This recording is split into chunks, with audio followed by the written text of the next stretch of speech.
नमस्कार दोस्तों, आर के एन अकेडमी पर आपका हार्दिक स्वागत एवं अभिनंदन। दोस्तों, हम मगध के उत्कर्ष के अंतर्गत नंद वंश के बारे में जानकारी प्राप्त कर रहे थे।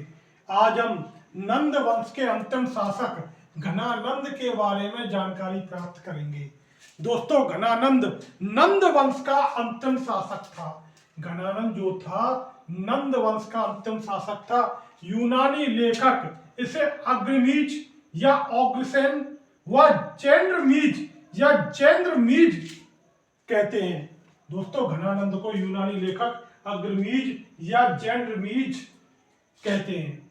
जेनोफोन क्या कहता है कि जो घनानंद था वह धनाढ्य व्यक्ति था। जेनोफोन क्या कहता है कि घनानंद धनाढ्य व्यक्ति था और बौद्ध, तमिल व संस्कृत ग्रंथों के अनुसार इसके पास अतुल्य संपत्ति थी। इसके बारे में जानकारी कहां से मिलती है? बौद्ध, तमिल व संस्कृत ग्रंथों से जानकारी मिलती है। जेनोफोन क्या कहता है कि यह धनाढ्य व्यक्ति था। यूनानी लेखक इसे अग्रमीज या ऑग्रसेन व जेंद्रमीज या चेंद्रमीज कहते हैं। कथा सरित सागर के अनुसार नंदों के पास 11 करोड़ स्वर्ण मुद्राएं थी। कथा सरित सागर क्या कह रहा है कि नंदों के पास कितनी स्वर्ण मुद्राएं थी? 11 करोड़ स्वर्ण मुद्राएं थी। नंदों के पास 11 करोड़ स्वर्ण मुद्राएं थी। दीप वंश मां महावंश जो बौद्ध ग्रंथ है वो क्या कह रहे हैं कि घनानंद ने 80 करोड़ की धनराशि, दीपवंश व महावंश क्या कह रहे हैं? घनानंद ने 80 करोड़ की धनराशि गंगा के भीतर एक पर्वत गुफा में छुपा रखी थी। 80 करोड़ की धनराशि गंगा के भीतर एक पर्वत गुफा में छुपा रखी थी। किसने? घनानंद ने। ये कौन कह रहा है? दीपवंश व महावंश। घनानंद का आमात्य कौन था? राक्षस राज था। आमात्य यानी मंत्री। घनानंद का जो आमात्य था वो राक्षस राज था, जबकि सेनापति भद्रसाल था। घनानंद का जो सेनापति भद्रसाल था, आमात्य राक्षस राज था। घनानंद का एक मंत्री और था सक्टाल, जो कि जैन था। घनानंद का एक मंत्री और था सक्टाल, वो क्या था? जैन था। सक्टाल की मृत्यु के बाद, जब सक्टाल की मृत्यु हो गई तो मंत्री पद रिक्त हो गया, तो उस पद पर स्थूलभद्र को मंत्री बनाया गया था। स्थूलभद्र कौन था? सक्टाल का पुत्र था। सक्टाल के पुत्र स्थूलभद्र को मंत्री बनाया गया। किसकी जगह? सक्टाल की जगह, जब उसकी मृत्यु हो गई। लेकिन उसने इस पद को अस्वीकार कर दिया और जैन भिक्षु बनना स्वीकार किया। तो उसने जैन भिक्षु बनना स्वीकार किया, मंत्री पद को अस्वीकार करते हुए। तो स्थूलभद्र के भाई श्रीयक को यह पद दिया गया। इस प्रकार नंदों के अधीन मंत्री पद क्या हो गया? वंशानुगत हो गया। जब सक्टाल की मृत्यु हो गई तो उसके पुत्र स्थूलभद्र को क्या दिया गया? यह मंत्री पद दिया गया, लेकिन उसने मंत्री पद लेना अस्वीकार कर दिया और वह जैन भिक्षु बन गया। बाद में उसका जो भाई था, यानी कि सक्टाल का दूसरा पुत्र था श्रीयक, स्थूलभद्र का भाई, उसको यह पद दिया गया। इस प्रकार नंदों के अधीन मंत्री पद वंशानुगत हो गया। और इसी स्थूलभद्र के नेतृत्व में जैन धर्म में श्वेतांबर संप्रदाय की स्थापना हुई। इसी स्थूलभद्र के नेतृत्व में जैन धर्म में श्वेतांबर संप्रदाय की स्थापना हुई। घनानंद द्वारा जनता से बलपूर्वक धन वसूली का परिणाम क्या हो गया? जनता नंदों के विरुद्ध हो गई।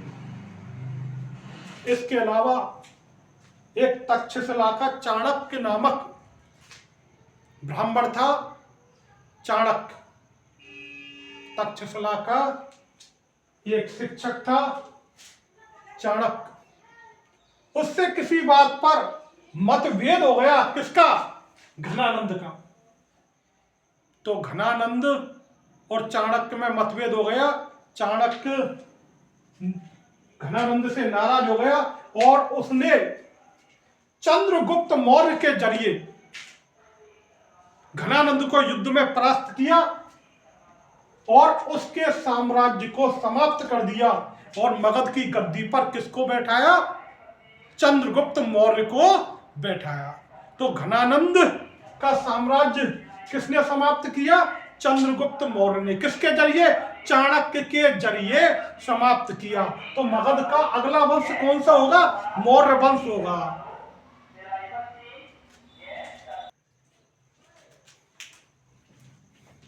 दोस्तों मैं क्या बता रहा था, घनानंद और चाणक्य में किसी बात के ऊपर मतभेद हो गया, चाणक्य उससे नाराज हो गया और उधर जनता से अत्यधिक कर वसूलने के कारण जनता घनानंद से नाराज थी। इसी का फायदा उठाकर चाणक्य ने चंद्रगुप्त मौर्य के जरिए घनानंद के साम्राज्य को नष्ट कर दिया और एक नए साम्राज्य की मगध में स्थापना हुई। वह था मौर्य साम्राज्य। किसके नेतृत्व में? चंद्रगुप्त मौर्य के नेतृत्व।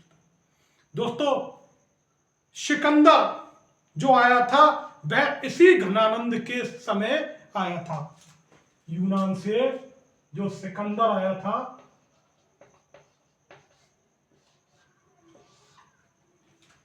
वह इसी के समय आया था, घनानंद के समय आया था। दोस्तों अब नंद वंश की उपलब्धियां व महत्व के बारे में देख लेते हैं। दोस्तों नंदों के सामाजिक दृष्टि से इसे निम्न वर्ग के उत्कर्ष का प्रतीक तथा राजनीतिक दृष्टि से उत्तर भारत में सर्वप्रथम एक छत्र शासन के संस्थापक के रूप में देखा जाता है। जो नंद वंश का शासन है वह नंदों के सामाजिक दृष्टि से इसे निम्न वर्ग के उत्कर्ष के प्रतीक के रूप में देखा जा सकता है, क्योंकि निम्न वर्ग का उत्कर्ष हुआ था इस समय। और राजनीतिक दृष्टि से उत्तर भारत में सर्वप्रथम एक छत्र शासन के संस्थापक के रूप में देखा जा सकता है कि उत्तर भारत में एक छत्र शासन स्थापित हुआ। राज्य से शेखर की काव्य मीमांसा, राजशेखर ने एक पुस्तक लिखी है काव्य मीमांसा, उसके अनुसार इनके समय यानी नंदों के समय पाटलिपुत्र वैभव व विद्युता का केंद्र बन गई। जो मगध की जो राजधानी थी पाटलिपुत्र वह वैभव व विद्युता का केंद्र बन गई। किसके समय? नंद वंश के समय। गांधार स्थित सालातूर निवासी पाणिनि, पाणिनि कौन थे? व्याकरण के महान पंडित थे। तो ये कहां के निवासी थे? सालातूर के निवासी थे, जो कहां स्थित है? गांधार। जो किसके मित्र थे? महापद्म नंद के मित्र थे। पाणिनि किसके मित्र थे? महापद्म नंद के मित्र थे। इन्होंने पाटलिपुत्र में रहकर शिक्षा ग्रहण की। पाणिनि ने रहकर शिक्षा ग्रहण की पाटलिपुत्र में। ये कहां के निवासी थे? सालातूर के निवासी थे। और किसके मित्र थे? महापद्म नंद के मित्र थे। इसके अलावा वर्ष, उपवर्ष, वर रुचि व कात्यायन जैसे विद्वान नंद काल में ही हुए। वर्ष, उपवर्ष, वर रुचि व कात्यायन जैसे विद्वान कब हुए? नंद काल में ही उत्पन्न हुए। नंद वंश किस धर्म के अनुयायी थे? जैन धर्म के अनुयायी थे। मुद्रा राक्षस से इसकी पुष्टि होती है। नंदों का जैन मत का अनुयायी होना सिद्ध होता है किससे? मुद्रा राक्षस से। महापद्म नंद के समय प्रथम जैन मंत्री कौन था? कल्पक था। महापद्म नंद के समय प्रथम जैन मंत्री कौन था? कल्पक था। और जिसकी सहायता से महापद्म नंद ने समस्त क्षत्रियों का विनाश कर दिया। नंद वंश साइबेरिया से स्वर्ण मंगाते थे, सोना मंगाते थे। नंद शासक कहां से सोना मंगाते थे? साइबेरिया से सोना मंगाते थे।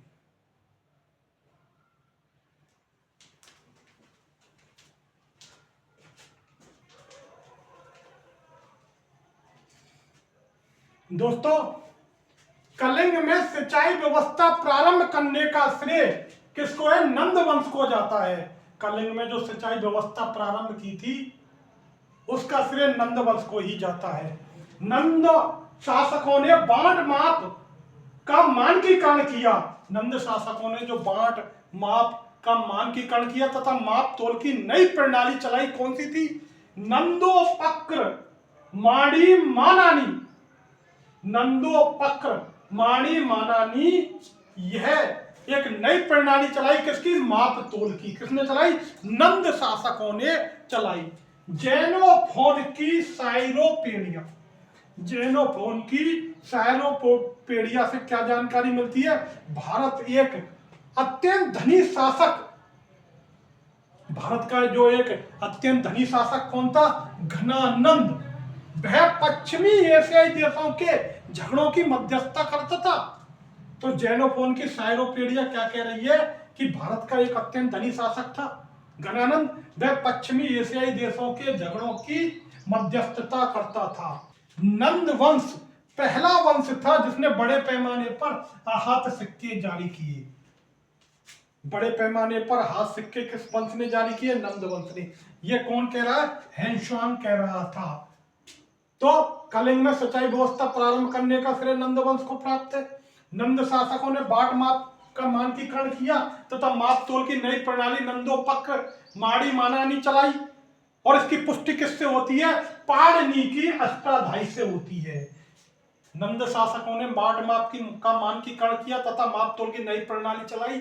नंदोपक्र माड़ी मानानी, इसकी पुष्टि पाणिनि की अष्टाध्यायी से होती है। जेनोफोन की साइरोपेडिया से क्या जानकारी मिलती है? भारत का एक अत्यंत क्या था? धनी शासक था घनानंद, जो पश्चिमी एशियाई देशों के झगड़ों की मध्यस्थता करता था। और नंद वंश